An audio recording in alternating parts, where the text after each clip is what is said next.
Please subscribe Ito Money Vlog.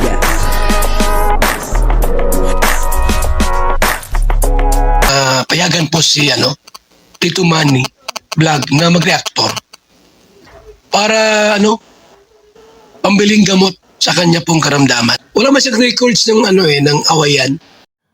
Yun po, si Kuya Jomar ay talagang nagsabi po ng kanyang nasa loobin dito kay Carla, dito po sa kanilang 11th Mansari, congrats sa Jomcar.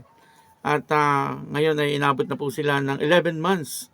Isang buwan na lang ay 1 year na, kasi 12 months sa loob ng isang 1 year, kaya 1 month na lang ay 1 year na ang Jomcar.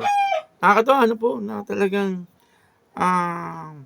tumatagal ang teleserye excuse me po ng Jomcar. Ibig sabihin ay talagang tinatangkilik po sila ng mga tao at talagang marami silang viewers at marami din pong sumusuporta sa kanila at dito nga ay naglabas ng saloobin itong si Kuya Jomar. Sinabi po niya na siya ay nagtatampo pero wala naman daw po siyang magagawa. Papanoorin po natin yung video kung bakit po sinabi yon ni Kuya Jomar. At malalaman po natin dito sa video.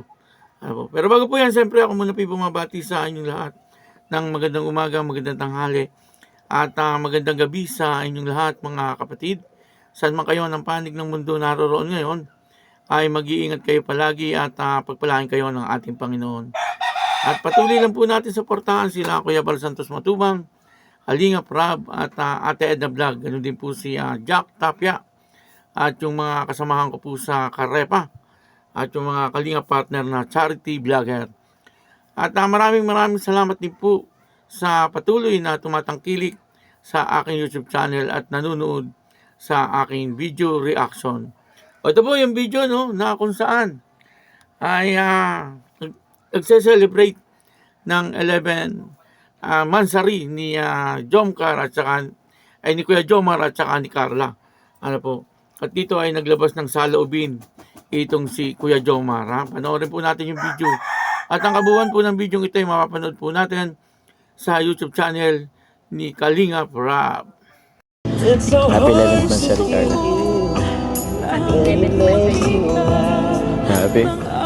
Akala ko wala ka ng oras sa akin. Akala ko wala ka ng pakialam sa akin. Sobrang busy lang po talaga sa hindi po mangyayari. Sure yan? Grabe. Naintindihan ko naman, pero minsan ewan ko, tatampo na lang siguro ako. Anyway, naintindihan ko naman, wala nang magagawa. School mo yan Minsan napapaisip lang din kasi ako alam mo yung parang hindi ko ma-imagine pag wala ka. Parang bang papraning ako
dito yung mamahaling wine eh. Sensya na din kung medyo wala. Sensya din at medyo nasi ko dati, medyo babasta. Okay lang. Pero okay naman yun kasi ang wine naman okay lang sa kahit babasa na dapat tinakpan ko ulit. Masarap pa rin siya. Kung inom tayo, siguro mas maganda kung